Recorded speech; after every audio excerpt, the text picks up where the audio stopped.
উম্মতের খাদেম যারা, সেই ওলামায়ে কেরামকে যারা বিদ্রুপ করে, সেই ওলামায়ে কেরামকে যারা ব্যঙ্গ করে, তাদের চাইতে চূড়ান্ত বেয়াদব আল্লাহর জমিনে আর কেউ হইতে পারে না।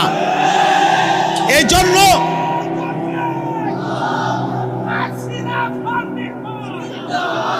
অতএব এটা স্পষ্ট ভাইয়া, এ কথা আমরা ব্রাহ্মণবাড়িয়ার এই জমিন থেকে, ব্রাহ্মণবাড়িয়া আজকের ঐতিহ্য না, ব্রাহ্মণবাড়িয়া ঐতিহ্যের শহর, ব্রাহ্মণবাড়িয়া ঐতিহ্যের জেলা, ব্রাহ্মণবাড়িয়া আন্দোলনের জেলা, ব্রাহ্মণবাড়িয়া হক্কানি ওলামাদের জেলা। ব্রাহ্মণবাড়িয়ায় কোনোদিন কোনো শিরিক কুফর, কোনো ভণ্ড বেশরা, কোনো কাদিয়ানি মুরতাদ কেউ ব্রাহ্মণবাড়িয়ায় বুক ফুলে দাঁড়াইতে পারে নাই। ব্রাহ্মণবাড়িয়ার বড় হুজুরের রক্ত যেই জমিনে, ইমানদার ওলামাদের জমিনে, অতএব আজকে ব্রাহ্মণবাড়িয়ার জমিন থেকে কিশোরগঞ্জের ওই চূড়ান্ত বেয়াদব ফজলুর রহমানকে স্পষ্ট করে বললাম, তোর মতো বেয়াদব গত 100 বছরে বাংলাদেশে জন্মায় নাই। তুই স্বাধীনতার পক্ষের না, তুই স্বাধীনতার শত্রু, তুই এদেশের শত্রু বেটা।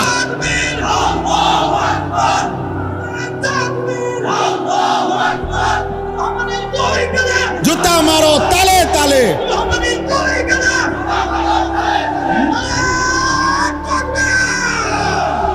কিশোরগঞ্জের ওই বেয়াদব গত 60 বছরে তোর মতো বেয়াদবের মতো কথা বাংলাদেশে কোনো নাস্তিক মুরতাদ, কোন স্বঘোষিত মুরতাদ এত বড় কথা বলে নাই। এদেশের মা বোনদেরকে বলছে যে আপনারা আলেমের সন্তান পেটে নিবেন না। আরে বেটা বেয়াদব, তোর মতো বেয়াদবকে, তোর মা বাপকে যদি কোনো আলেমে দিন বিয়ে না পড়াইতো, তো তুই ফজলুর রহমান কোন নেককার চরিত্রবান কোন পবিত্র নারীর ঘরে জন্ম নিতে পারতি না বেটা।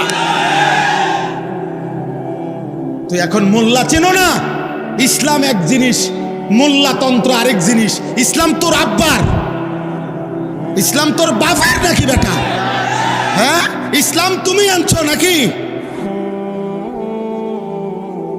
এজন্য এটা স্পষ্ট, এই বেয়াদব চূড়ান্ত বেয়াদব বাংলাদেশের জমিনে ইনশাআল্লাহ এমন নিকৃষ্ট বেয়াদবের বিচার হবেই হবে ইনশাআল্লাহ, কোনো সন্দেহ নেই ইনশাআল্লাহ। এই পর্যন্ত কেউ আপনার এই পৃথিবীতে, আমরা পড়ছি কিতাবে, ওলামায়ে কেরামের রক্ত বিষের মতো, বিষ যেমন মানুষকে শেষ করে দেয়, ওলামায়ে কেরামের রক্ত নিয়ে কেউ ছিনিমিনি খেললে, ওলামায়ে কেরামের ইজ্জত নিয়ে কেউ ছিনিমিনি খেললে, খোদার কসম, রব্বে কাবার কসম, আল্লাহ তাআলা ওই ব্যক্তি, ওই গোষ্ঠী, ওই দলকে বেইজ্জতি, লাঞ্ছিত, অপমানিত করেই করে, করেই করে, করেই করে। এজন্য 16 বৎসর যারা জুলুম করেছে, ওলামাদেরকে বেইজ্জতি করেছে, আজকে তারা নাই। মামুনুল হক এখনো বাংলার জমিনে বহাল আছেই আলহামদুলিল্লাহ। মামুন মামুনই আছে, মামুন মানে নিরাপদ, মামুন মামুনই আছে। ফ্যাসিস্ট নাই, জালেম নাই, অহংকারীরা নাই, অহংকারীরা নাই। এটাই রবের ফয়সালা, এটাই আল্লাহর ফয়সালা। ব্রাহ্মণবাড়িয়ার ওই বেয়াদব, ব্রাহ্মণবাড়িয়ার ওলামায়ে কেরামকে বারবার বিদ্রুপ করেছিল। তুমি ওবায়দুল মুক্তাদির আজকে ব্রাহ্মণবাড়িয়ার জমিনে নাই, কিন্তু ব্রাহ্মণবাড়িয়ার কওমি মাদ্রাসাও আছে, আল্লামা সাজিদুর রহমানও আছে, আল্লামা মুফতি মুবারকুল্লাহ আছে, থাকবে, থাকবে, থাকবে ইনশাআল্লাহ।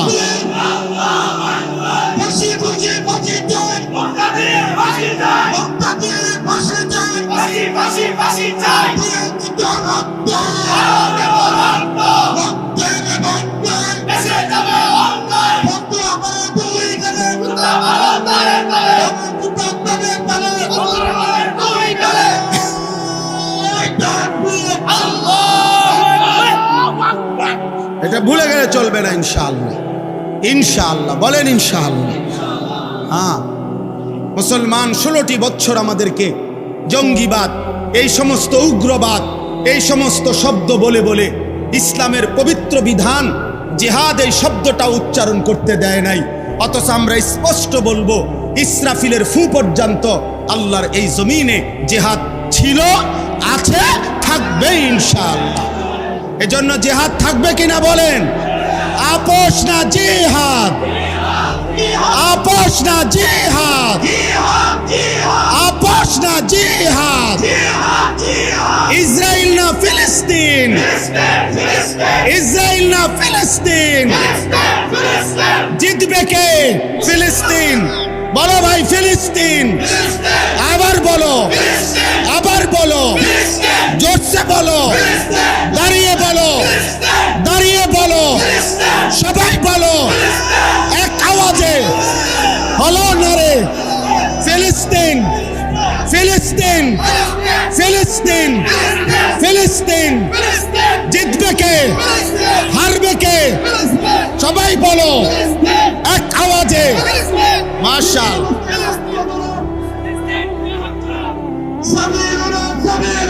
আল জিহাদ, আল জিহাদ,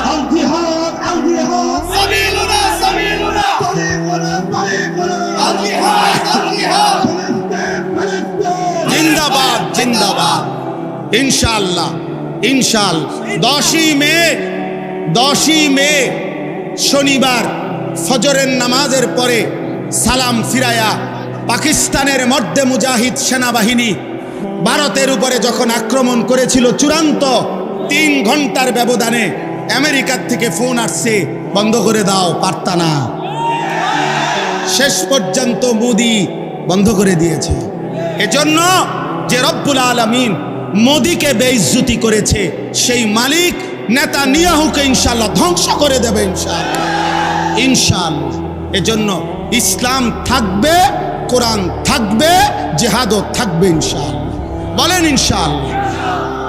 চলেন আমি আমার এই প্রথম কথায় আবার ফিরে আসি। কোরআনুল কারীমের প্রথম পারা 2 নম্বর সূরা, সূরায়ে বাকারা। এই সূরার 129 নম্বর আয়াত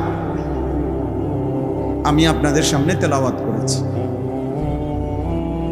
সূরায়ে বাকারার 129 নম্বর আয়াত, 127, 128, 129 এই 3টি আয়াত ইব্রাহিম আলাইহিস সালাম আল্লাহর ঘর কাবা তার সন্তান ইসমাঈলকে সাথে নিয়ে পুনর্নির্মাণ করেছিলেন আল্লাহ তাআলার আদেশে। তো আল্লাহর ঘর কাবা পুনরায় নির্মাণ কাজ সম্পূর্ণ করার পর ইব্রাহিম আলাইহিস সালাম তার সন্তান ইসমাঈলকে সাথে নিয়ে মহান আল্লাহ পাক রব্বুল আলামিনের কাছে দোয়া করেছিলেন, লম্বা দোয়া। এই দোয়ার মধ্যে তিনি কি কি বলছেন সেই দোয়াগুলো 127, 128, 129 নম্বর আয়াতের মধ্যে আছে। এই দোয়ার শেষ অংশ হল 129 নম্বর আয়াত, অর্থাৎ 129 নম্বর আয়াতে যে কথাটা তিনি বলেছেন এর মাধ্যমে তিনি এই দোয়াটা শেষ করছেন। তো এইটাই আপনাদের কাছে শোনানোর উদ্দেশ্য। ইব্রাহিম আলাইহিস সালাম আল্লাহ পাকের শ্রেষ্ঠ নবীদের একজন। কোরআনুল কারীমের মধ্যে আল্লাহ তাআলা বলছেন ইব্রাহিম আলাইহিস সালাম একাই, ইন্না ইব্রাহিম কানা উম্মাতান, একজন ব্যক্তিকেই আল্লাহ তাআলা বলছেন ইব্রাহিম একাই একটা জাতি, ইব্রাহিমই একজন একাই একটা উম্মত, একটা জাতি। আল্লাহ পাক রব্বুল আলামিন ওনাকে এই মর্যাদা দান করেছেন। কোরআনুল কারীমের মধ্যে আছে আল্লাহ তাআলা ইব্রাহিম আলাইহিস সালামকে বলেছেন ইন্নী জাইলুকা লিন্নাসি ইমামা, ইব্রাহিম আমি তোমাকে গোটা পৃথিবীর জন্য, সারা বিশ্ব মানবতার জন্য ইমাম বানালাম। এটা ইব্রাহিম আলাইহিস সালামের মর্যাদা। ইব্রাহিম আলাইহিস সালামের ব্যাপারে আল্লাহ তাআলা বলেন ওয়াত্তাখাযাল্লাহু ইব্রাহিমা খলিলা, আল্লাহ তাআলা নিজে ইব্রাহিম আলাইহিস সালামকে খলিল, বন্ধু হিসেবে গ্রহণ করেছেন। এটা ইব্রাহিম আলাইহিস সালামের মর্যাদা। ইব্রাহিম আলাইহিস সালামের ঈমানের সাক্ষ্য আল্লাহ তাআলা সরাসরি কোরআনের মধ্যে উল্লেখ করেছেন। স্পষ্ট ভাষায় আল্লাহ তাআলা বলছেন, মা কানা ইব্রাহিম ইয়াহুদিয়ান ওয়ালা নাসরানিয়া। ইব্রাহিম ইহুদিও নয়, ইব্রাহিম খ্রিস্টানও নয়, বরং একেবারে একনিষ্ঠ হানিফা মুসলিমা, একদম একনিষ্ঠ মুসলমান, আল্লাহ তাআলার একনিষ্ঠ অনুগত একজন বান্দা ইব্রাহিম আলাইহিস সালাম। কোরআনুল কারীমের মধ্যে আল্লাহ তাআলা বলছেন, মিল্লাতা আবিকুম ইব্রাহিম হুয়া সাম্মাকুমুল মুসলিমিন। ইব্রাহিম তোমাদের জাতির পিতা এবং তিনি তোমাদেরকে মুসলিম হিসাবে নামকরণ করেছেন। এভাবে কোরআনুল কারীমের মধ্যে অসংখ্য মর্যাদা ইব্রাহিম আলাইহিস সালামের আল্লাহ তাআলা উল্লেখ করছে। এই সমস্ত মর্যাদা বৈশিষ্ট্যের একটা মূল কারণ হলো আল্লাহ তাআলা ইব্রাহিম আলাইহিস সালামকে বারবার একাধিক কথার দ্বারা বারবার আল্লাহ তাআলা পরীক্ষা করছেন। ওয়া ইযিবতালা ইব্রাহিমা রাব্বুহু বিকালিমাতিন ফাআতাম্মাহুন্না। আল্লাহ তাআলা বলেন, ইব্রাহিমকে তিনি বিভিন্ন কথার মাধ্যমে বারবারই পরীক্ষা করেছেন, আর প্রত্যেকবারের পরীক্ষাতেই ইব্রাহিম আলাইহিস সালাম শতভাগ উত্তীর্ণ হয়েছে। তো পরীক্ষা নিছেন, পরীক্ষায় তিনি উত্তীর্ণ হয়েছেন, বিনিময়ে আল্লাহ তাআলা তাকে অসংখ্য মর্যাদাবান করেছেন। এজন্য মহান আল্লাহ পাক রব্বুল আলামিনের কাছে দামি হওয়ার জন্য, প্রিয় হওয়ার জন্য ঈমানের বহু পরীক্ষায় জিন্দেগিতে উত্তীর্ণ হইতে হয়। আল্লাহ তাআলা তার পছন্দের বান্দাকে পরীক্ষা করেন আর বিনিময়ে তাকে তারাক্কি দান করেন। আহাসিবান নাসু আন ইউতরাকু আন ইয়াকুলু আমান্না ওয়া হুম লা ইফতানুন। আল্লাহ তাআলা বলেন, মানুষগুলো কি এই ভেবেছে যে তারা শুধু বলবে আমান্না, আমি ঈমান আনলাম, আমি আল্লাহরে মানি, এতটুকু বললেই ওয়া হুম লা ইফতানুন, তাদেরকে কোনো পরীক্ষা নেওয়া হবে না, এমনিতেই ছেড়ে দেওয়া হবে? আল্লাহ বলে না, ওয়ালাকাদ ফাতান্নাল্লাযীনা মিন ক্বাবলিহিম, ইতিপূর্বে যত মানুষ ঈমানের দাবি করছে আমি আল্লাহ তাআলা প্রত্যেককে পরীক্ষা নিয়েছি, এবং প্রত্যেকেই পরীক্ষার মাধ্যমে আমি আল্লাহ তাআলা জেনেছি ঈমানের দাবিতে কে সত্যবাদী আর কে মিথ্যাবাদী। তাহলে আল্লাহ তাআলা পরীক্ষার মাধ্যমে এ কথা নির্ণয় করেছেন ঈমানের দাবিতে সত্যবাদী কে, মিথ্যাবাদী কে। কোরআনুল কারীমে এই কথাটা বারবার আছে, আল্লাযী খালাকাল মাউতা ওয়াল হায়াতা লিয়াবলুয়াকুম আইয়ুকুম আহসানু আমালা। আল্লাহ তাআলা বলেন, আমি রব্বুল আলামিন মৃত্যু সৃষ্টি করেছি এবং জীবন দান করেছি। এই জীবন মৃত্যু আল্লাহর দেওয়া। আল্লাহ বলেন, কেন হায়াত দিলাম? লিয়াবলুয়াকুম, তোমাদেরকে পরীক্ষা করার জন্য। ইন্না খালাকনাল ইনসানা মিন নুতফাতিন আমশাজিন নাবতালিহি। আল্লাহ তাআলা বলেন, আমি রব্বুল আলামিন বীর্যের ফোঁটার মাধ্যমে মানুষকে সৃষ্টি করেছি। কেন? নাবতালিহি, পরীক্ষা করার জন্য। কোরআনুল কারীমের মধ্যে আছে, আল্লাহ তাআলা বলেন, কুল্লু নাফসিন যায়িকাতুল মাউত ওয়া নাবলুকুম বিশ-শাররি ওয়াল খাইরি ফিতনা। তোমাদের প্রত্যেককেই মৃত্যুর স্বাদ গ্রহণ করতে হবে, আর তার পূর্বেই আমি তোমাদের প্রত্যেককে ভালো মন্দ উভয় অবস্থা দিয়েই পরীক্ষা করব। ওয়া নাবলুকুম। কোরআনুল কারীমের মধ্যে আছে, আল্লাহ তাআলা বলেন, ওয়ালা নাবলুয়ান্নাকুম বিশাইইম মিনাল খাউফি ওয়াল জু' ওয়া নাকসিম মিনাল আমওয়ালি ওয়াল আনফুসি ওয়াস সামারাত। আল্লাহ তাআলা বলেন, আমি অবশ্যই পরীক্ষা করব তোমাদেরকে কিছুটা ক্ষুধা,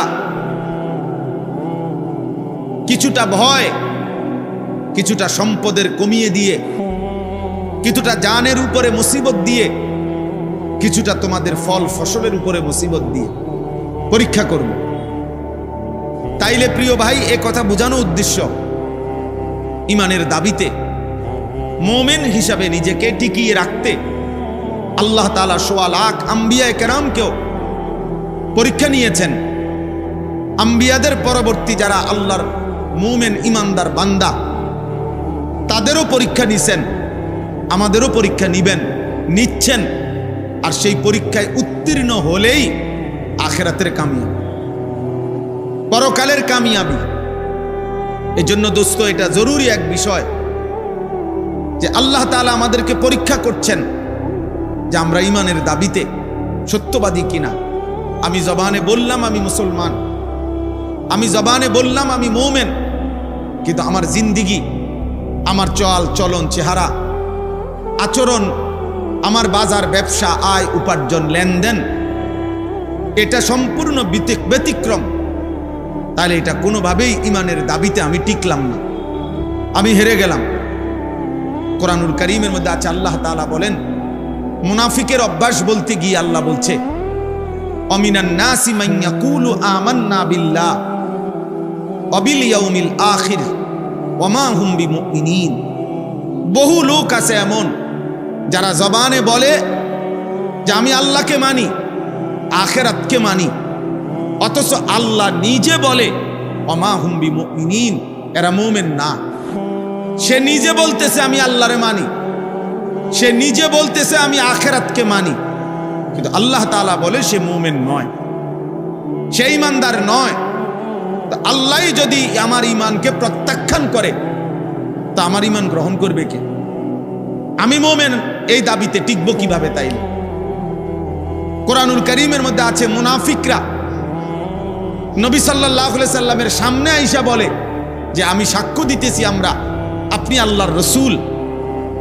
আল্লাহ তাআলা বলে আমিও সাক্ষ্য দিচ্ছি বন্ধু আপনি আল্লাহর রাসূল, এটা ঠিক, তবে আমি এ কথারও সাক্ষ্য দিচ্ছি যে মুনাফিকরা মিথ্যাবাদী। তাইলে দোস্ত আমার, বন্ধু আমার প্রথম কথা এটা। অনেক নওজোয়ান, অনেক কিশোর, মাদ্রাসার তালিবে ইলম, এলাকার সর্বস্তরের জনগণ, প্রত্যেকেই আমি কিংবা আপনি ইমানের দাবিতে একথা স্পষ্ট করতে হবে। জিন্দিগি মুনাফিকের আচরণ হলে হবে না। যার জবান, দিল এবং বাহ্যিক অঙ্গ প্রত্যঙ্গ, আমল, বাহ্যিক কর্মকাণ্ড, আপনি আমি প্রত্যেকেই শতভাগ এক করতে হবে। জবানেও কালেমা, দিলেও কালেমা, জিন্দিগিতেও কালেমা।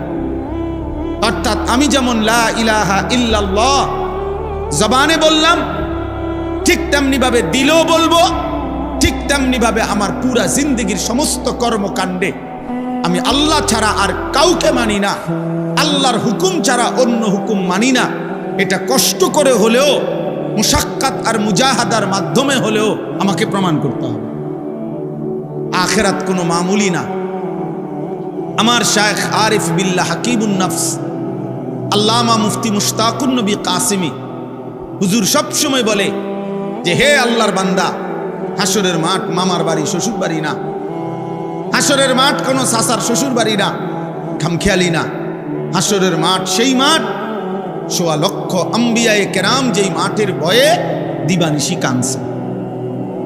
সমস্ত আউলিয়া, সাহাবা, আল্লাহর যত প্রিয় বান্দারা যেই মাঠের ভয়ে কেঁদেছেন, ওই মাঠের নাম হাসরের মাঠ, ওই মাঠের নাম হাসরের মাঠ।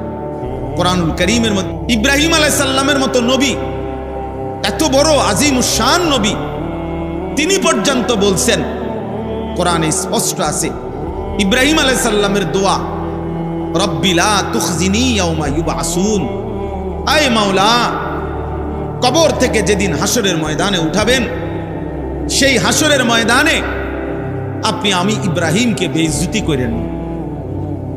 রব্বি লা তুখজিনি, আয় আল্লাহ আপনি আমাকে বেইজ্জতি কইরেন না, আমারে অপমান কইরেন।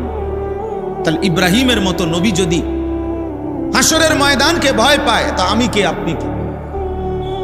আমি কে, আপনি? আমার কাছে কিতাব আছে আরবি, আদ্দা ওয়াদ দাওয়া, আল জওয়াবুল কাফি। এই কিতাবের মধ্যে আছে হযরত ওমর রাদিয়াল্লাহু তাআলা আনহুর মতো সাহাবী, তাকে দুশমন নামাজ অবস্থায় ছুরি মারছিল। এই অবস্থায় তিনি 3 দিনের মাথায় আহত অবস্থায় শাহাদাত বরণ করছেন। তখন ইন্তেকালের পূর্ব মুহূর্তে, শহীদ হওয়ার পূর্ব মুহূর্তে ওনাকে চৌকির মধ্যে শোয়ানো ছিল।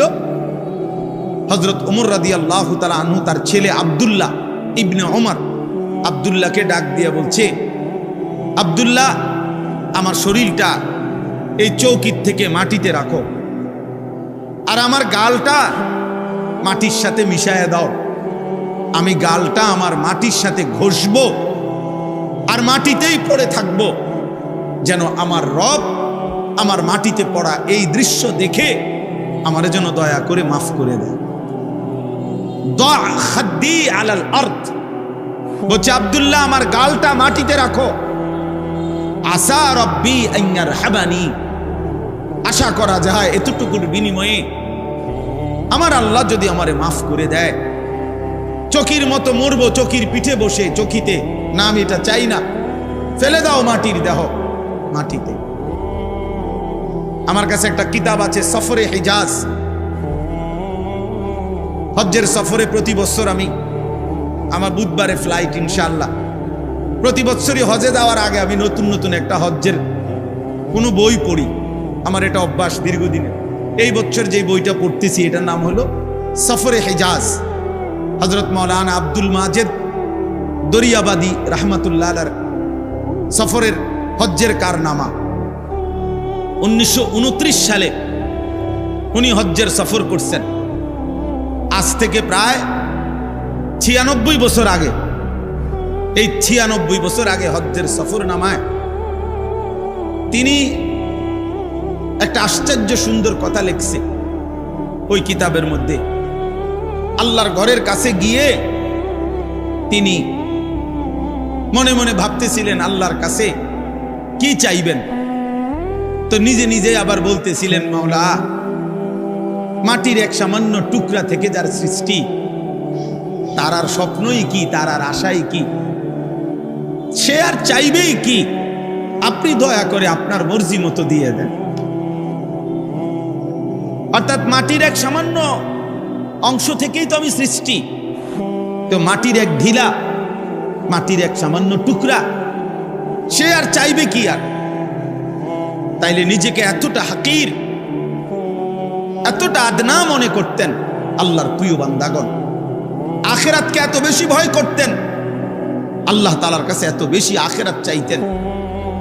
এই জন্য প্রিয় ভাই, আমি শুরুতে এটা বললাম, এই সারা বাংলাদেশের ওয়াইজ উলামায়ে কেরাম দিবা নিশি আপনাদেরকে আল্লাহর কথা ফেরি করে, আখিরাত ফেরি করে, দিন রাত এই বক্তা বদলান, যে যাকে দাওয়াত দেন, সব মিলাইয়া সব বক্তাই, সব ওয়াইজি আলহামদুলিল্লাহ আখিরাতের ফেরিওয়ালা। আমরা আখিরাত ফেরি করি, ঘুরে ঘুরে দুয়ারে দুয়ারে, উম্মতের দাঁড়ে দাঁড়ে আখিরাত ফেরি করি, আখিরাত ফেরি করি আমরা। আমাদের নবী সাল্লাল্লাহু আলাইহি ওয়াসাল্লামের ফিকির ছিল এই। নবীজি সাল্লাল্লাহু আলাইহি ওয়াসাল্লাম বলছেন, ওয়া আনা আখিযুন বিহুজাজিকুম, নবীজি বলছেন আমি উম্মত চেয়েছি, 23টা বছরে আমি চেয়েছি আমার একটা একটা উম্মতকে প্রয়োজনে কোমরে জড়াইয়া ধরে হলেও জাহান্নামের আগুন থেকে বাঁচাইতে। হাত ধরলে ছুঁড়ে ফেলে দিবে, কাঁধে হাত দিলে হাত ফেলে দিবে, এই জন্য চাইছি শেষ পর্যন্ত কোমরে জড়াইয়া ধরে হলেও আমার এক এক উম্মতকে জাহান্নাম থেকে বাঁচাইতে। ফালাআল্লাকা বাখিউন নাফসাকা আলা আসারিহিম ইন লাম ইউমিনু বিহাদাল হাদিস আসাফা। আল্লাহ তাআলা বন্ধু নবীকে বলছে, বন্ধু, আহা, আপনি যেই পরিমাণ অস্থির হয়ে গেলেন প্রতিটা মানুষকে আল্লাহর দিকে ফেরাবার জন্য, কালেমার দিকে ফেরাবার জন্য, জাহান্নাম থেকে বাঁচাবার জন্য, তো খুদ আল্লাহ তাআলার দয়া মায়া লাগছে নবীজির বেচাইনি অস্থিরতা দেখে। তো আল্লাহ তাআলা নিজে বলছেন, বন্ধু আহা, এই মানুষগুলো ঈমান আনতেছে না, এই কথার কারণে এই পেরেশানি আর অস্থিরতায় আফসোসে আপনি কি আপনার জীবন দিয়ে ফেলবেন? আপনি কি মরে যাবেন নাকি? আপনি থামেন, আপনি বিশ্রাম করেন। আমার প্রিয় ভাই, উম্মতের উলামায়ে কেরাম, উম্মতের ওয়াইজিনে কেরাম ঠিক রাসূলুল্লাহ সাল্লাল্লাহু আলাইহি সাল্লামের ওয়ারাসাত উত্তরাধিকারী সূত্রেই এই পেরেশানি, এই অস্থিরতা লালন করে। এই জন্য আপনাদের কাছে আহাজারি করে, এই জন্য দুয়ারে দুয়ারে ফেরি করে, যেটা নবী সাল্লাল্লাহু আলাইহি সাল্লামের মিশন ছিল। তো উম্মতের উলামায়ে কেরামেরও সেই একই মিশন। বলেন আলহামদুলিল্লাহ। রাসূলুল্লাহ সাল্লাল্লাহু আলাইহি সাল্লাম 23টা বছরে উম্মতের দাঁড়ে দাঁড়ে ঘুরছেন।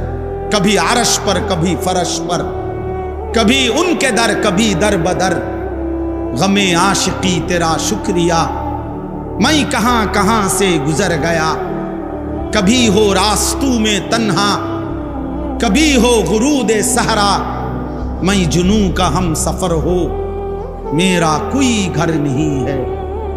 नबी सल्लल्लाहु अलैहि वसल्लम যেন বলতেন, উম্মত আমার কোনো ঘর নাই, আমি এক নেশার সফরে আছি, এক নেশা আমার। উম্মত কিভাবে জাহান্নাম থেকে বাঁচবে? উম্মত কিভাবে জাহান্নাম থেকে বাঁচবে? কবি উনকে দার কবি দার বদর। অর্থ হইল, কখনো আমি আল্লাহর দুয়ারে পড়ছি, কখনো আমি আমার মালিকরে বলছি, আল্লাহ আমার এক এক উম্মতকে হেদায়েত দেন। কখনো উম্মতের দুয়ারে দুয়ারে ঘুরছি, উম্মত জাহান্নাম থেকে নিজেকে বাঁচাও। কবি উনকে দার কবি দার বদর। কখনো মালিকের দুয়ারে, কখনো উম্মতের দুয়ারে, কখনো আল্লাহকে ডাকছি, আল্লাহ আমার উম্মতকে মাফ করে দেন, আমার উম্মতকে হেদায়েত দেন। আবার কখনো উম্মতের দুয়ারে দুয়ারে বলছি, উম্মত জাহান্নাম থেকে বাঁচাও, আখিরাত থেকে বাঁচো। হাদিসে আছে আল্লাহর নবী সাল্লাল্লাহু আলাইহি সাল্লাম ফজরের নামাজের ওয়াক্তেও নিজের মেয়ে ফাতেমার ঘরের দরজার কড়া নাড়তেন আর বলতেন, ফাতেমা কুমি লিসসালাম আনকিজি নাফসাকি মিনান নার। ফাতেমা ওঠো না মা, নামাজের জন্য ওঠো, জাহান্নামের আগুন থেকে নিজেকে বাঁচাও মা। ফাইন্নী লা উগনি আনকে মিনাল্লাহি শাইআ। কিয়ামতের দিন আমি মুহাম্মদের মেয়ে ফাতেমা এই কথা বললে আমি তোমার কোনো উপকার করতে পারবো না। তোমার সেজদা, তোমার গোলামি তোমাকে রক্ষা করবে। এজন্য উম্মতের উলামায়ে কেরাম, উম্মতের দাঈ, উম্মতের ওয়াইজ, উম্মতের বক্তা আপনাদেরকে আখিরাতের সন্ধান দেয়, আপনাদেরকে জাহান্নাম থেকে বাঁচাইতে চায়, আপনাদেরকে কবরের সুন্দর জীবনের সন্ধান দেয়, আপনাদেরকে সুন্দর একটা পরকাল হবে, জান্নাতি একটা জীবন হবে, জাহান্নাম থেকে বাঁচবেন। এই ফিকির করে উলামায়ে উম্মত, এই ফিকির করে ওয়াইজিন, এই ফিকির করে দাঈ উলামায়ে কেরাম প্রতিটা মানুষকে জাহান্নাম থেকে বাঁচাইতে চায়। এত বড় নিঃস্বার্থ খেদমত যেই উলামায়ে কেরাম করতে চায়, মানুষের অনন্তকালের আখিরাতের চিরস্থায়ী পরকালীন জীবনের বাঁচাবার জন্য যাদের ফিকির, যাদের চোখের পানি, যাদের আহাজারি, যাদের চিৎকার, সেই উলামায়ে কেরাম, সেই ওয়াইজ। আফসোসের বিষয় হইল, এমন নিঃস্বার্থ জাতির সেবক যারা, উম্মতের খাদেম যারা, সেই উলামায়ে কেরামকে যারা বিদ্রুপ করে, সেই উলামায়ে কেরামকে যারা ব্যঙ্গ করে, তাদের চাইতে চূড়ান্ত বেয়াদব আল্লাহর জমিনে আর কেউ হইতে পারে না। এই জন্য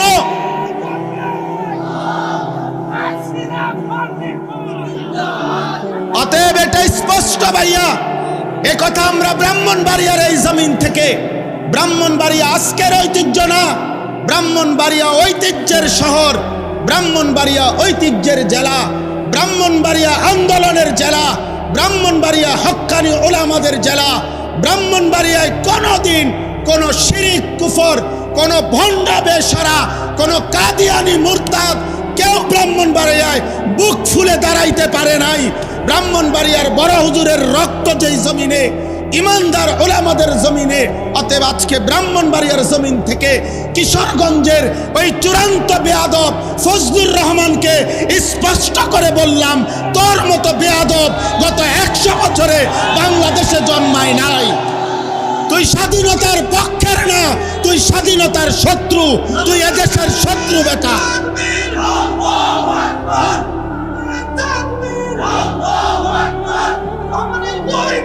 জুতা মারো তালে তালে।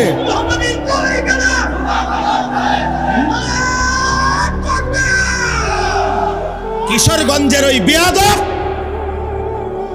গত 60 বছরে তোর মতো বেয়াদবের মতো কথা বাংলাদেশে কোনো নাস্তিক মুরতাদ, কোনো স্বঘোষিত মুরতাদ এত বড় কথা বলে নাই। এদেশের মা বোনদেরকে বলছে যে আপনারা আলেমের সন্তান পেটে নিবেন না। আরে বেটা বেয়াদব, তোর মতো বেয়াদবকে, তোর মা বাপকে যদি কোনো আলেমে দিন বিয়ে না পড়াইতো তো তুই ফজলুর রহমান কোনো নেককার চরিত্রবান কোনো পবিত্র নারীর ঘরে জন্ম নিতে পারতি না বেটা। তুই এখন মোল্লা চেনো না? ইসলাম এক জিনিস, মোল্লাতন্ত্র আরেক জিনিস। ইসলাম তোর আব্বার, ইসলাম তোর বাবার নাকি বেটা? হ্যাঁ, ইসলাম তুমি আনছো নাকি? এজন্য এটা স্পষ্ট, এই বেয়াদব চূড়ান্ত বেয়াদব। বাংলাদেশের জমিনে ইনশাআল্লাহ এমন নিকৃষ্ট বেয়াদবের বিচার হবেই হবে ইনশাআল্লাহ, কোনো সন্দেহ নেই ইনশাআল্লাহ। এই পর্যন্ত কেউ আপনার এই পৃথিবীতে, আমরা পড়ছি কিতাবে, ওলামায়ে কেরামের রক্ত বিষের মতো। বিষ যেমন মানুষকে শেষ করে দেয়, ওলামায়ে কেরামের রক্ত নিয়ে কেউ ছিনিমিনি খেললে, ওলামায়ে কেরামের ইজ্জত নিয়ে কেউ ছিনিমিনি খেললে, খোদার কসম, রব্বে কাবার কসম, আল্লাহ তাআলা ওই ব্যক্তি, ওই গোষ্ঠী, ওই দলকে বেইজ্জতি, লাঞ্ছিত, অপমানিত করেই করে, করেই করে, করেই করে। এজন্য 16 বৎসর যারা জুলুম করেছে, ওলামাদেরকে বেইজ্জতি করেছে, আজকে তারা নাই। মামুনুল হক এখনো বাংলার জমিনে বহাল আছেই আলহামদুলিল্লাহ। মামুনই আছে।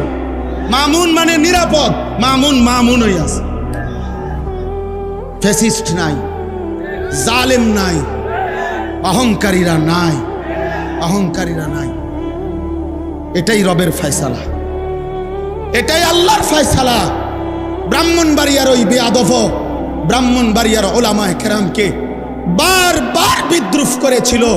তুমি ওবায়দুল মুক্তাদির আজকে ব্রাহ্মণবাড়িয়ার জমিনে নাই, কিন্তু ব্রাহ্মণবাড়িয়ার কওমি মাদ্রাসাও আছে, আল্লামা সাজিদুর রহমানও আছে, আল্লামা মুফতি মুবারকুল্লাহও আছে, থাকবে থাকবে থাকবে ইনশাআল্লাহ।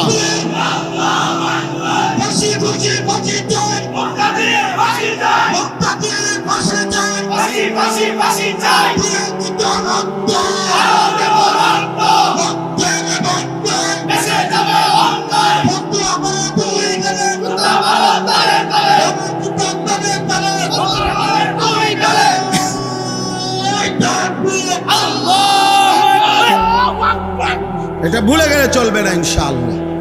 ইনশাআল্লাহ বলেন ইনশাআল্লাহ। হ্যাঁ, মুসলমান 16টি বছর আমাদেরকে জঙ্গিবাদ, এই সমস্ত উগ্রবাদ, এই সমস্ত শব্দ বলে বলে ইসলামের পবিত্র বিধান জিহাদ এই শব্দটা উচ্চারণ করতে দেয় নাই।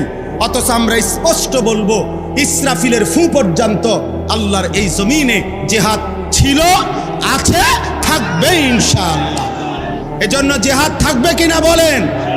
আপোষ না জিহাদ, আপোষ না জিহাদ, আপোষ না জিহাদ। ইসরায়েল না ফিলিস্তিন, ইসরায়েল না ফিলিস্তিন। জিতবে কে? ফিলিস্তিন। বলো ভাই ফিলিস্তিন। আবার বলো, আবার বলো, জোরসে বলো, দাঁড়িয়ে বলো, দাঁড়িয়ে বলো, সবাই বলো এক আওয়াজে, হলো নারে ফিলিস্তিন, ফিলিস্তিন, ফিলিস্তিন, ফিলিস্তিন। জিতবে কে? হারবে কে? সবাই সবাই বলো এক আওয়াজে মাশাআল্লাহ।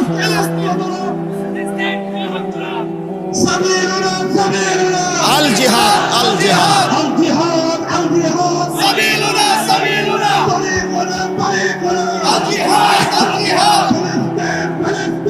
জিন্দাবাদ জিন্দাবাদ।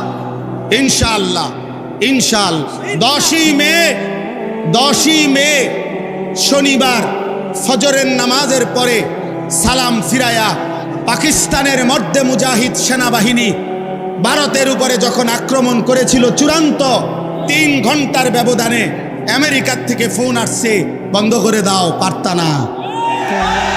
শেষ পর্যন্ত মোদি বন্ধ করে দিয়েছে। এজন্য যে রব্বুল আলামিন মোদিকে বেইজ্জতি করেছে, সেই মালিক নেতানিয়াহুকে ইনশাআল্লাহ ধ্বংস করে দেবে ইনশাআল্লাহ ইনশাআল্লাহ। এজন্য ইসলাম থাকবে, কোরআন থাকবে, জিহাদও থাকবে ইনশাআল্লাহ। বলেন ইনশাআল্লাহ। চলেন আমি আমার এই প্রথম কথায় আবার ফিরে আসি। সম্মানিত হাজিরিন, ইব্রাহিম আলাইহিস সালাম, আমি ওনার কথা বলতেছিলাম। ইব্রাহিম আলাইহিস সালাম মহান আল্লাহ পাকের নবী। আল্লাহ তাআলা তাকে অগণিত মর্যাদা দিয়েছেন। তাফসীরের মধ্যে আছে, হযরত আব্দুল্লাহ ইবনে আব্বাস রাদিয়াল্লাহু তাআলা আনহুমা বলছেন, আল্লাহ তাআলা ইব্রাহিম আলাইহিস সালামের মোট 30টা পরীক্ষা নিয়েছেন। কোন মুফাসসিরিনে কেরাম বলছেন আল্লাহ তাআলা ইব্রাহিম আলাইহিস সালামের 70টা পরীক্ষা নিয়েছেন। এই সমস্ত পরীক্ষায় উত্তীর্ণ হয়ে ইব্রাহিম আলাইহিস সালাম চূড়ান্তভাবে গোল্ডেন এ প্লাস পাইছেন, মানে চূড়ান্তভাবে উত্তীর্ণ হয়েছে। এখন সংক্ষেপে একটা কথা হলো, পরীক্ষাগুলো ছিল কি বিষয়ে? এক বিষয়ে পরীক্ষা ছিল, মূলত একটা বিষয়। পরীক্ষার আইটেম ভিন্ন ভিন্ন, কিন্তু বিষয় একটাই। একটা বিষয় কি? মহান আল্লাহ পাক রব্বুল আলামিন ইব্রাহিম আলাইহিস সালামের পরীক্ষা নিয়েছেন যে একটা বিষয় শুধু দেখতে চাইছেন, ছোট্টবেলার থেকে শেষ পর্যন্ত ইব্রাহিমের কলিজায় আল্লাহ তাআলার মহব্বত বেশি নাকি গায়রুল্লাহর মহব্বত বেশি? মানে আল্লাহ ভিন্ন অন্য কিছুর ভালোবাসা 1 মিনিটের জন্য ইব্রাহিমের কলিজায় বেশি আসে কিনা, নাকি আল্লাহর ভালোবাসাই সর্বদা সর্বোচ্চ?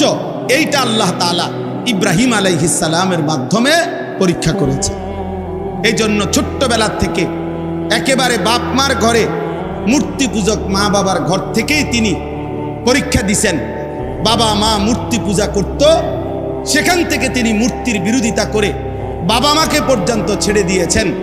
বলেছেন, কোরআনে আছে, ওনার আব্বা বলছে, ইব্রাহিম তুমি যদি মূর্তির বিরোধিতা না ছাড়ো, লা আরজুমান্নাকা, আমি তোমাকে পাথর মেরে মেরে ফেলবো। ওয়াহজুরনি মালিয়া, তেজ্য পুত্র করে দেব। ইব্রাহিম আলাইহিস সালাম বলছেন, আতাজিলুকুম ওমা তাদউনা মিন দুনিল্লাহ, আব্বা আপনাদেরকেও আমি ছেড়ে দিলাম, আপনারা যেই মূর্তির পূজা করেন আল্লাহকে বাদ দিয়ে, এগুলোকেও আমি ছেড়ে দিলাম। ওয়া আদউ রাব্বি, আমি কেবল আমার রব আল্লাহকে ডাক দিলাম। আসা আল্লাহ আকুনা বিদুআই রাব্বি শাকিয়া, আমি বিশ্বাস করি বাপ, আমার ওই মহান রবকে ডেকে কেউ কোনোদিন বঞ্চিত হয় না। আল্লাহকে ডেকে কেউ হারে না, আল্লাহকে ডেকে কেউ বঞ্চিত হয় না। এই যে ছোটবেলা আগুনের কুণ্ডলিতে পরীক্ষা দিছে, জিব্রাইল, ইসরাফিল, মিকাইল, আজরাইল 4 জন ফেরেশতা পর্যন্ত আইসা সাহায্য করতে চাইছে যে ইব্রাহিম আপনি বললে আমরা আগুনের কুণ্ডলি থেকে আপনাকে হেফাজত করব। ইব্রাহিম আলাইহিস সালাম বলছে, তোমরা সরো, যার জন্য আমি আগুনে পড়তে যাচ্ছি সেই মহান আল্লাহ রব্বুল আলামিন আমাকে দেখতেছেন। হাসবি আল্লাহ, আমার আল্লাহই আমার জন্য যথেষ্ট। তো ফেরেশতাদের সাহায্যের আবদার প্রত্যাখ্যান করে পরীক্ষায় উত্তীর্ণ হয়েছেন। আল্লাহ দেখতে চাইছেন আগুনে পড়ার মুহূর্তেও গায়রুল্লাহকে ডাকে কিনা। না, ডাকে নাই। কাকে ডাকছে বলেন না? কাকে ডাকছে? আল্লাহকে ডাকছে। 84 বছর বয়সে আল্লাহ তাআলা ইসমাইল আলাইহিস সালামকে ওনার সন্তান হিসাবে দান করছেন। এই ইসমাইলকে নিয়ে বড় 3টা পরীক্ষা নিছে আল্লাহ ওনার কাছ থেকে। 1 নম্বরে ওনাকে প্রথম বলছে যে তোমার সীমাহীন কান্নাকাটিতে আমি তোমাকে ইসমাইলের মতো সন্তান দিলাম, তবে তারে কোলে নিতে পারবা না, তাফসিরে আছে, আদর করতে পারবা না, চুমা দিতে পারবা না, শুধু তাকায়া তাকায়া দেখবা। তিনি বলছেন, মাওলা আমি মানি, আমি আপনাকেই ভালোবাসি, সন্তানকে না, আপনাকেই বেশি ভালোবাসি। কয়দিন পরে আল্লাহ বলছে, ইব্রাহিম ছেলেটাকে এতদিন তো দেখতে দিছি, এখন আর দেখতেও দেব না, চোখের আড়ালে তার মা হাজেরা এবং ইসমাইলকে দূরে দিয়ে আসো, চোখের আড়াল করে দাও। ইব্রাহিম আলাইহিস সালাম বললেন, আল্লাহ আমি এটাও মানি, আমি আপনাকেই বেশি ভালোবাসি, দিলাম চোখের আড়াল করে। তো আল্লাহর ঘর কাবার কাছে রেখে আসছে। কিছুদিন পরে আল্লাহ তাআলা বলছেন, ইব্রাহিম প্রথমত আদর করতে দেই নাই, তারপরে চোখের সামনে রাখি নাই, এবার আমি তোমার চূড়ান্ত পরীক্ষা নিতে চাই, সেটা হলো সন্তানটাকে জবাই করে আমারটা আমারে দিয়ে দাও। এবার আর চোখেও দেখবা না, চোখের আড়ালেও রাখবো না, জবাই করে দাও। ইব্রাহিম আলাইহিস সালাম বললেন, মাওলা আমি পাশ করতে চাই, মাওলা আমি হারতে চাই না, আমি জিতবই, আমি আপনাকেই সবচেয়ে বেশি ভালোবাসি। এই কারণে ইব্রাহিম আলাইহিস সালাম সত্যি সত্যি সন্তানের গর্দানে ছুরি রাখছেন। আল্লাহ তাআলা সেই চূড়ান্ত পরীক্ষায় আল্লাহ তাআলা উত্তীর্ণ ঘোষণা করছেন, কাদ সাদ্দাক্তার রুইয়া, হ্যাঁ ইব্রাহিম পরীক্ষায় কামিয়াব, তুমি সফল, তুমি কামিয়াব। এইভাবে আরো অনেক পরীক্ষা আছে। এই সমস্ত পরীক্ষার পরে ইব্রাহিম আলাইহিস সালামকে আল্লাহ তাআলা এবার বললেন, তুমি আমার ঘর কাবা, ওয়া ইদ বাওয়ানা লি ইব্রাহিমা মাকানাল বাইত, আল্লাহ তাআলা বলেন, আমি আল্লাহ নিজে এবার আমার বন্ধু ইব্রাহিমকে বললাম, সারা জীবনের পরীক্ষার বিনিময়ে এইবার তুমি আমার ঘর পুনর্নির্মাণ করো। তোমাকে আমি আল্লাহ এই সারা জীবনের পরীক্ষার বিনিময়ে একটি শ্রেষ্ঠ পুরস্কার দিলাম, যে আমার ঘর বানাবার সুযোগ অনুমতি তোমাকে দিলাম। ইব্রাহিম আলাইহিস সালাম নিজের সন্তান ইসমাইলকে নিয়ে আল্লাহর ঘর কাবা পুনর্নির্মাণ করলেন। ওয়া ইদ ইয়ারফাউ ইব্রাহিমুল কওয়াইদা মিনাল বাইতি ওয়া ইসমাইল।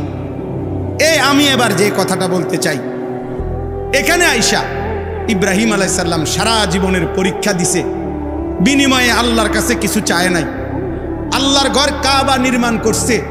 এইবার আল্লাহই বলছে, ইব্রাহিম তুমি সারা জীবনের পরীক্ষা দিছ, উত্তীর্ণ হয়েছ, আমার ঘর কাবা বানাইতে বলছি, তাও বানাইছ, এবার আমি তোমারে কিছু দিতে চাই, তুমি চাও, বলো এবার তোমার কি কি দরকার।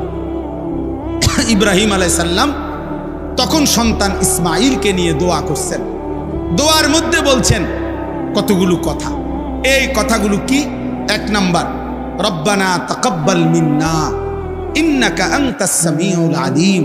আল্লাহ প্রথম দোয়া, আপনার কাছে প্রথম চাওয়া, আপনি আমাদের এই খেদমত, আপনার ঘর নির্মাণের খেদমত আপনি কবুল করে নেন।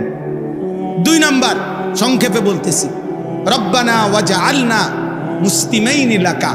আল্লাহ আমি এবং আমার সন্তান ইসমাইলকে ইসলামের উপরে দৃঢ়তা, ইস্তেকামত, মজবুতি দান করেন। তিন নাম্বার, ওয়ামিন যুররিয়াতিনা উম্মাতাম মুসলিমাতাল লাক। একজন পিতা শুধু ছেলের জন্য না, ছেলের পরবর্তী জেনারেশন কিয়ামত পর্যন্ত আগত আমার বংশধারা, আপনি প্রত্যেক যুগে এমন এক দল আমার বংশধারার মধ্যে রাখবেন যারা মুসলিম, যারা আপনার হুকুমের 100 অনুগত। এমন বংশধারা যেন আমার কিয়ামত পর্যন্ত হয়, আল্লাহ আপনার কাছে আমি সেই দোয়া করলাম। চার নাম্বার, ওয়া আরিনা মানাসিকানা। আল্লাহ আপনার যত ইবাদত, সমস্ত ইবাদতের নিয়ম কানুন পদ্ধতি আপনি আমাদেরকে বলে দেন, সঠিকভাবে শিখিয়ে দেন। পাঁচ নাম্বার, ওয়াতুব আলাইনা। আল্লাহ আপনি আমাদের তওবা কবুল করে নেন। আচ্ছা গেল এগুলো। সর্বশেষ এই যে কথাটা আমি বলে শেষ করব, আল্লাহ নবী সাল্লাল্লাহু আলাইহি ওয়াসাল্লাম সরদারে দু আলম, আমাদের নবী, তিনি আখিরি নবী, আমরা সবাই জানি। তো এটা আমরা যেমন জানি তিনি শেষ নবী, সমস্ত আম্বিয়ারাও জানে ইনি শেষ নবী। সুবহানাল্লাহ, এটা তো নবীরাও জানে।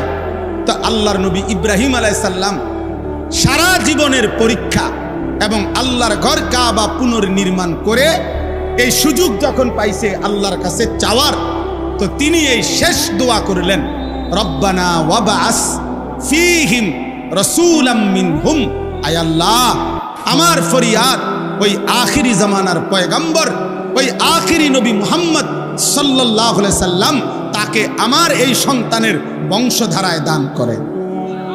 আমি আখিরি বন্ধুকে চাই, আমি শেষবারের মতো আপনার কাছে এমন একটা জিনিস চাইলাম যেটা আপনার কাছে আছেই কেবল একটা, তিনি রাসূলুল্লাহ সাল্লাল্লাহু আলাইহি ওয়াসাল্লাম। বলেন আলহামদুলিল্লাহ। তাইলে আমাদের জন্য, এই আখিরি প্রজন্মের জন্য, আখিরি উম্মতের জন্য ইব্রাহিম আলাইহিস সালাম আমাদের নবী, আখিরি নবী সাল্লাল্লাহু আলাইহি সাল্লামকে চেয়েছেন। এবং কেন চেয়েছেন? তো ইব্রাহিম আলাইহিস সালাম বলে দিয়েছেন, আমি ওই আখিরি নবী মুহাম্মদকে কেন চাইলাম? এক, ইয়াতলু আলাইহিম আয়াতিকা, আপনার কোরআন, আপনার আয়াত সে আমার এই বংশধারার মধ্যে তেলাওয়াত করবে, এই জন্য। দুই, ওয়ায়ুআল্লিমুহুমুল কিতাবা ওয়াল হিকমা, আমার এই আখিরি পয়গম্বর মুহাম্মদ সাল্লাল্লাহু আলাইহি সাল্লাম আমার এই বংশধারায় কিয়ামত পর্যন্তের জন্য যারা আসবে, এই প্রজন্মকে তিনি কোরআন এবং সুন্নাহর আলোকে জীবনের শিক্ষা দিবেন, জীবনের তালিম দিবেন কোরআন সুন্নাহর আলোকে। তিন নাম্বার, ওয়ায়ুযাক্কিহিম, প্রত্যেকটা মানুষের অন্তরকে তিনি শতভাগ পবিত্র করে দিবেন অন্যায়, গুনাহ, আল্লাহর অবাধ্যতা, যত মন্দ আখলাক তার থেকে। আমার ভাই ইব্রাহিম আলাইহিস সালাম তখন আল্লাহকে বলছেন, ইন্নাকা আনতাল আজিজুল হাকিম, আয় আল্লাহ, আমি যা চাইছি আপনি তার চাইতে বড় ক্ষমতাবান। আপনার ভান্ডারে, আপনার কাছে আমি বেশি কিছু চাই নাই, আপনি তার চাইতে অনেক বেশি আজিজ, আপনি মহাশক্তিধর, মহা ক্ষমতাবান, মহাপ্রজ্ঞাময়। সুবহানাল্লাহ। এখন আসেন, আমার কথা শেষ করতেছি। আমি কেন পড়লাম এই আয়াত? এই পড়লাম হলো আসিরা ফাউন্ডেশন, মানে প্রিয় নবী সাল্লাল্লাহু আলাইহি ওয়াসাল্লামের সিরাত, নবী সাল্লাল্লাহু আলাইহি সাল্লামের জিন্দেগি, নবী সাল্লাল্লাহু আলাইহি ওয়াসাল্লামের হায়াত, পুরা জীবন একজন মানুষের জীবনে যেন বাস্তবায়ন হয়, এই মানসিকতা, এই ফিকির আসিরা ফাউন্ডেশন। বলেন আলহামদুলিল্লাহ। তাইলে ইব্রাহিম আলাইহিস সালাম মুসলমান হিসাবে সমস্ত ইমানদার মুসলমানের জন্য পছন্দ করে দিয়েছেন আমাদের নবী সাল্লাল্লাহু আলাইহি সাল্লামকে, এবং আমাদের নবীর তালিম, আমাদের নবীর তিলাওয়াত, আমাদের নবীর তাজকিয়া, মানে নবী সাল্লাল্লাহু আলাইহি সাল্লাম তিলাওয়াত করবেন, নবী সাল্লাল্লাহু আলাইহি সাল্লাম কোরআন সুন্নাহর তালিম দিবেন, নবী সাল্লাল্লাহু আলাইহি সাল্লাম অন্তরকে মন্দ আখলাক থেকে পবিত্র করে দিবেন। এটাই ছিল ইব্রাহিম আলাইহিস সালামের চাওয়া। অতএব প্রিয় ভাই, আমার শেষ কথা এটাই যে একজন মুসলমান হিসাবে স্কুলে পড়ুক, কলেজে পড়ুক, ইউনিভার্সিটিতে পড়ুক, মাদ্রাসায় পড়ুক, শিক্ষিত হোক, অশিক্ষিত হোক, মূর্খ হোক, বকলম হোক, মুসলমান মাত্রই, ইমানদার মাত্রই তার জীবনের আদর্শ, তার চলা, তার ফেরা, তার আচরণ, তার উচ্চারণ, তার বাজার, তার ব্যবসা, তার ঘর, তার সমাজ, তার দেশ, তার জাতি, তার রাষ্ট্র, তার রাজনীতি, সব কিছুতেই আদর্শ একজন, তিনি মুহাম্মদুর রাসূলুল্লাহ সাল্লাল্লাহু আলাইহি ওয়াসাল্লাম। অতএব আপনাদের সবার কাছে এটা আমার বিনীত অনুরোধ, চলেন আমরা সবাই মিলে এই সিদ্ধান্ত নেই, জীবন সাজাবো। এজন্য দয়া করে প্রত্যেকটা যুবকের কাছে আমার বিনীত অনুরোধ, চলেন আমরা সিদ্ধান্ত নেই, আমরা রাসূলুল্লাহ সাল্লাল্লাহু আলাইহি ওয়াসাল্লামের রঙে নিজেকে রঙিন করুন। বলেন ইনশাআল্লাহ, বলেন ইনশাআল্লাহ, বলেন ইনশাআল্লাহ। আল্লাহ তাআলা সকলকে তৌফিক দান করেন। এই সিরা ফাউন্ডেশনের সার্থকতা তখনই হবে যখন আমরা আল্লাহর নবী সাল্লাল্লাহু আলাইহি সাল্লামের সুন্নাতকে আঁকড়িয়ে ধরার চেষ্টা করব। আল্লাহ আমাদেরকে তৌফিক দান করেন, কবুল করেন। আজকের এই মজমায় আল্লাহ তাআলা বরকত দান করেন। আমিন। সুবহানাল্লাহি ওয়া বিহামদিহি, সুবহানাকাল্লাহ। Oh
ভাই আপনারা যারা আছেন আপনারা এটা দিয়ে সরে ওনারা সিটিং করে দিয়ে চলে সিটিং করে দিয়ে দিচ্ছে ভাষা আমাদের আশেপাশে আছে সকলে বসে যায় আমাদের মাঝে উপস্থিত হয়েছেন হযরত উপস্থিত হয়েছেন অত্যন্ত দরদ পাঠা উম্মার একজন দরদি মালিক মুফতি আনিসুর রহমান আশরাফি উনি একজন উম্মার দরদি মালিক উনি আমাদের মাঝে উপস্থিত হয়েছেন বক্তব্য পেশ করবেন নসিহত পেশ করবেন আমরা ঢাকা যারা সবাই বসে যাই সবাই বসে যাই সবাই বসে যাই মিডিয়া লাইনের অল্প সময় মাত্র 30 সেকেন্ডের ভেতরে একবার ক্যামেরার দিকে ঘুরে বসে যাবেন বারবার একেবারেই উঠবেন বসবেন মানুষ বিরক্ত সরাসরি লাইন বয়ান শুনবে আমাদের এখানে সময় নেবেন না সম্মানিত উপস্থিতি এখন আমাদের সামনে গুরুত্বপূর্ণ আলোচনা করবেন যার মাথা থেকে আলোচনা থেকে যুব সমাজের হৃদয়ে বলে কিছু কথা শোনা যায় প্রত্যেকটা কথা বলা মানুষের অন্তরে নিহিত হয় অন্তরের গহীনে গিয়ে দিলের ভেতরে ধাক্কা লাগিয়ে গরম কথা বলে আজকে সারা বাংলার পাশাপাশি বিশ্ববন্দিত যিনি হয়েছেন পৃথিবীতে ছড়িয়ে পড়া বাংলা ভাষাভাষী সকলে যার আলোচনা শুনেন তিনি আমাদের সামনে উপস্থিত হয়েছেন এখনই আমাদের সামনে আজকের এই সিরাত কনফারেন্সের বিশেষ আকর্ষণ হিসেবে যিনি উপস্থিত হয়েছেন আমাদের সকলের প্রিয় বিশ্ববন্দিত ইসলামিক আলোচক হযরত মাওলানা মুফতি আনিসুর রহমান আশরাফি সাহেব দামাত বারাকাতুহু হযরত মাওলানা মুফতি আনিসুর রহমান আশরাফি সাহেব দামাত বারাকাতুহু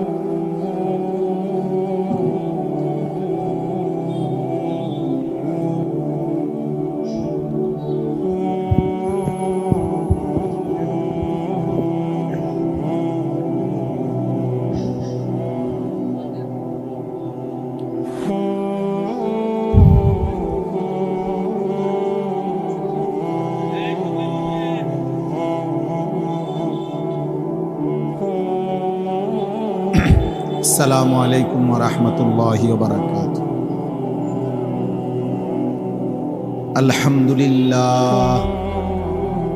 আলহামদুলিল্লাহ নাহমাদুহু ওয়া নাস্তাঈনুহু ওয়া নাস্তাগফিরুহু ওয়া নু'মিনু বিহি ওয়া নাতাওয়াক্কালু আলাইহি ওয়া নাউযু বিল্লাহি মিন শুরুরি আনফুসিনা ওয়া মিন سيئات أعمالنا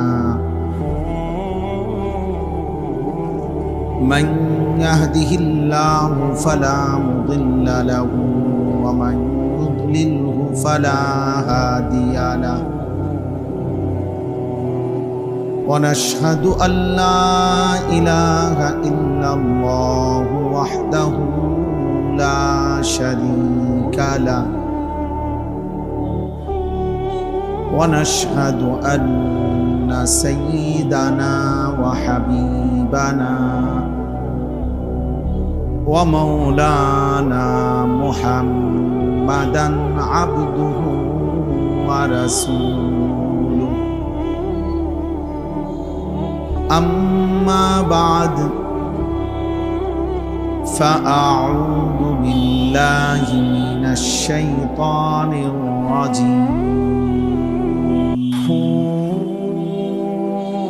بسم الله الرحمن الرحيم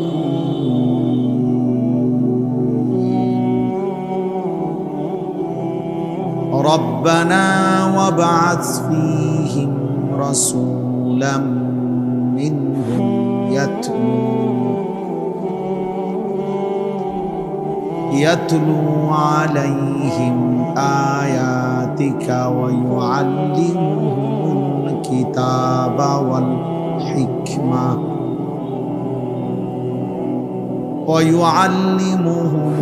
الكتاب والحكمة ويزكيهم إنك أنت العزيز الحكيم حكيم صدق الله مولانا العظيم وقال نبينا صلى الله عليه وسلم بعثت لأتمم مكارم الأخلاق اللهم صل على محمد وعلى آل محمد كما صليت على إبراهيم وعلى آل إبراهيم إنك حميد مجيد اللهم بارك على محمد وعلى آل محمد كما باركت على إبراهيم وعلى آل إبراهيم إنك حميد مجيد سبحانك لا علم لنا إلا ما علمتنا إنك أنت العليم الحكيم الحمد لله আল্লাহ পাক রব্বুল ইজ্জত সুল জালাল ওয়াল ইকরামের ফজল করম রব্বুল আলামিনের অপরিসীম ইহসান মেহেরবানি দয়া আল্লাহ তাআলা আমাদেরকে আজ 24 মে 2025 রোজ শনিবার ব্রাহ্মণবাড়িয়া পৌর মুক্ত মঞ্চে আসিরাহ ফাউন্ডেশন ব্রাহ্মণবাড়িয়া এর উদ্যোগে আজকের এই সিরাত কনফারেন্সে অনেক অনেক শ্রদ্ধাভাজন হযরত উলামায়ে কেরামের উপস্থিতিতে কোরআন ও সুন্নাহর কিছু কথা শুনবার উদ্দেশ্যে আল্লাহ তাআলাই আমাদেরকে আসবার বসবার আল্লাহর জন্যই জমা হওয়ার তৌফিক দান করেছেন এজন্য আমরা সকলেই বলি আলহামদুলিল্লাহ মুআজ্জাজ মুহতারাম হাজিরিন আসিরাহ ফাউন্ডেশন ব্রাহ্মণবাড়িয়ার সর্বস্তরের উলামায়ে কেরাম ওয়াইজিন মাঠে ময়দানে যারা আল্লাহর কথা বলে বেড়ান এমন শ্রদ্ধেয় মানুষদের প্রিয় মানুষদের গড়া একটি সংগঠন যার কারণে স্বাভাবিকভাবে এখানে ডানে বামে স্টেজে যারা বসা আছেন সবাই আলহামদুলিল্লাহ ওয়াইজ, সবাই খুতাবা বক্তা। এত বেশি পরিমাণ ওয়াইজ খুতাবা ওলামাদের মাঝখানে আমি কিছু বলা আমার জন্য অনেক কঠিন। আমার পরম শ্রদ্ধেয় উস্তাদে মুহতারাম বাংলাদেশের হাজারো লাখো উলামায়ে কেরামের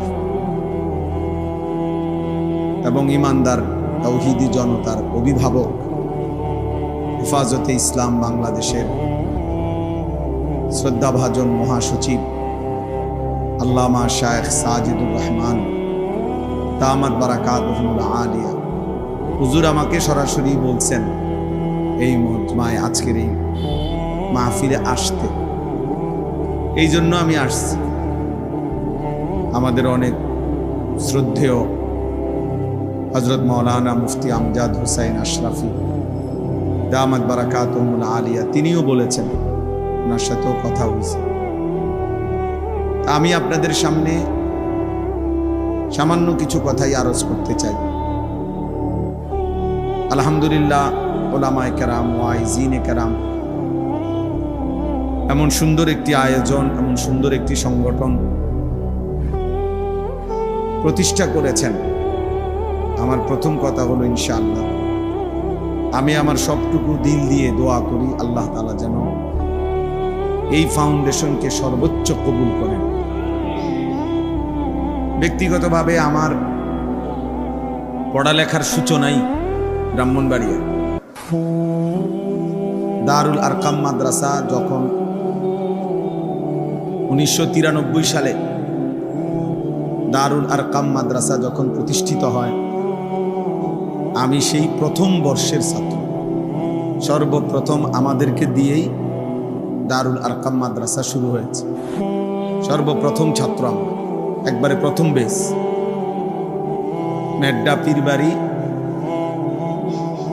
হুজুরের পুরাতন বাড়ির পাশে আমাদের বেরতলার হুজুর বলতেন হযরত মাওলানা উসমান সাহেব।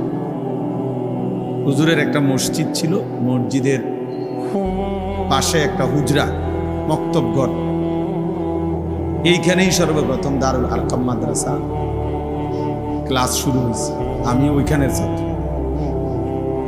সেখান থেকে ঘাটুরা 1 নম্বর গ্যাস ফিল্ডের পাশে একটা ভাড়া বাড়িতে আমরা ছিলাম।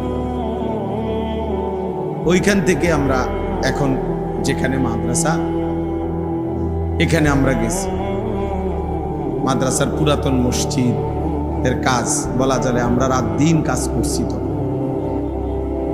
এটা বলার উদ্দেশ্য হলো যে ইনশাআল্লাহ যেহেতু ব্রাহ্মণবাড়িয়ায় আমার জিন্দেগির পড়ালেখার শুরু, তো আমিও ইনশাআল্লাহ আসিরা ফাউন্ডেশনের একজন সদস্য হব ইনশাআল্লাহ।